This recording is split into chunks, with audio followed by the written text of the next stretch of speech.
we had to start this hour of this week's show with all the excitement about iPhone 5, the official name, by the way, released early by Apple accidentally when they had a press release on their site that wasn't supposed to be launched quite yet. But if you did a search of Apple's site for iPhone 5, you came up with this press release. And this was all before Tim Cook took to the stage and the big announcements and all the excitement. But the important thing is iPhone 5 is in fact what it's called, and then we're going to get into some of the goodies. In the studio with me, we've got Rob, Andrew, and Chris. All iPhonies, by the way. Yes. Excited about the announcement, so I'm here to maintain a little balance. Okay. All right, I'll come up with something as we go. Well, I got to say, we weren't really as much surprised by the design of the new iPhone 5 because a lot of the pictures that were leaked, it looks pretty much like it. The phone looked two-tone. Now, it's not that it's two colors of black or white. It's just that it's made fully of glass and aluminum.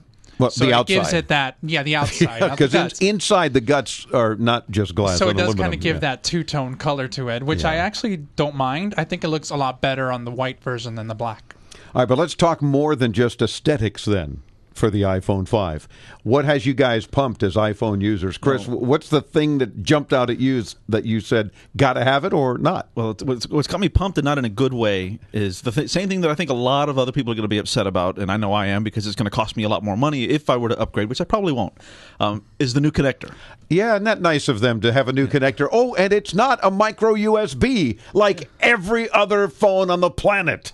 But they're working on accessories for us if we happen to have old docks. Of course, they'll have to buy 6 adapters at $19.99 each. Or 29, or who knows? They haven't announced that yet either, right? It is going to be sold separately. It's the 8-pin to 30-pin adapter. Shouldn't Apple just give you the adapter if you've spent a gazillion dollars on all their other stuff over the years? Oh, by the way, thank you for being a loyal Apple customer. Here's an adapter.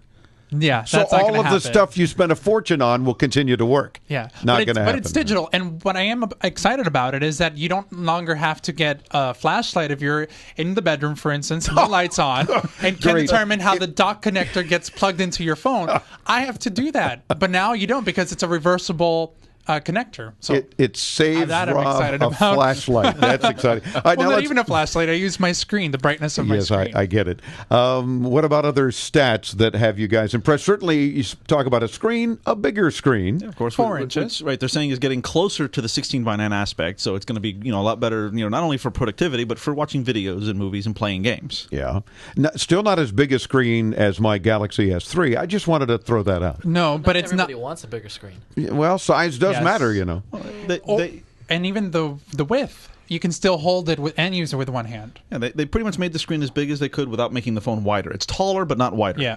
Okay, gotcha.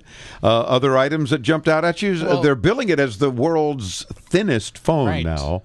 So that's kind of cool. If you're into, again, size does matter the other direction, a very thin phone, then perhaps you're going to jump to the iPhone 5 on iOS 6 and a bunch of other numbers. It's 18% thinner, so the exact thickness, it's 7.6 millimeters. So it is very, very thin, 20% lighter than the iPhone 4S.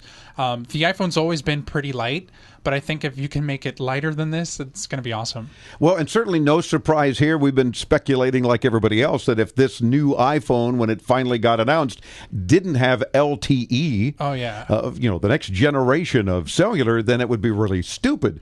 So, of course, they're going to have LTE, super fast internet, as they're calling it, in those few cities with 4G LTE, especially if you're on AT&T.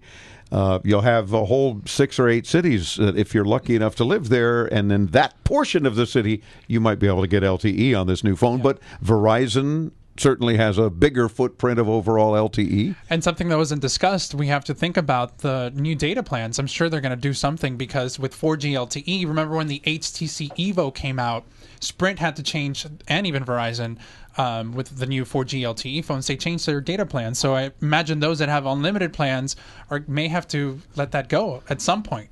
In fact, and speaking of the data plans, AT&T, a few weeks ago actually sort of spilled the beans about another feature, which is the FaceTime over the cellular networks. They spilled the beans in a news story saying that they're restricting that FaceTime to only customers that have their mobile share plan, which of course is upsetting a lot of people. And in so doing that, they again spilled the beans early about having that feature. That's right, because the cameras were also improved on the iPhone 5. You have 8 megapixels on the back, still pretty much the same as the iPhone 4S, but it's a smaller camera. And you have the panoramic feature, which I'm excited about. Yeah, that's kind of neat. Yeah. Yes, and then the front-face camera is now HD, so you'll be able to record 720p video, as well as FaceTime video is going to be HD. So no more blurry pictures when you're taking self-portraits. Andrew, as an iPhone user for some time, anything particular that jumped out for you that you said, gotta have it now? Well, I obviously want the phone, and especially since my phone is not really. It's on its last leg, as I like to say. I see. So you have the iPhone 4. The original 4. And you're having trouble with the home button for some time now. Yeah. And you want to stick with an iPhone. Well, I have all my apps through there. I don't want to rebuy apps. I'm used to it. Okay. All right. Leave me alone. I'm in my ways. Whoa. Okay. Thanks for joining us, Andrew. Oh, boy. I'll leave him alone now. No. But the one thing I don't like is we still don't know the exact speeds of the processor, and we still don't know the exact battery length. They gave us it's going to be 2 times faster, but what does 2 times mean? Yeah, 2 times faster. No, this is from Apple. There's no memory specs.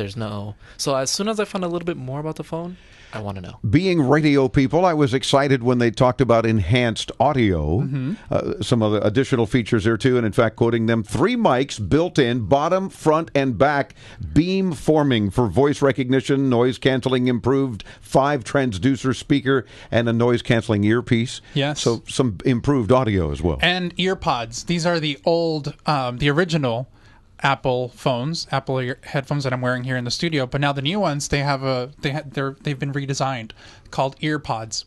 A different name, a goofy name. I mean, I don't know what you guys think about them, but they look kind of cool. Something else that's missing that Andrew pointed out to me before we came in the studio that a lot of people were expecting or debating whether or not it would be in here is that near field communications. No NFC. Right. Maybe next year we'll see that in the iPhone 5S.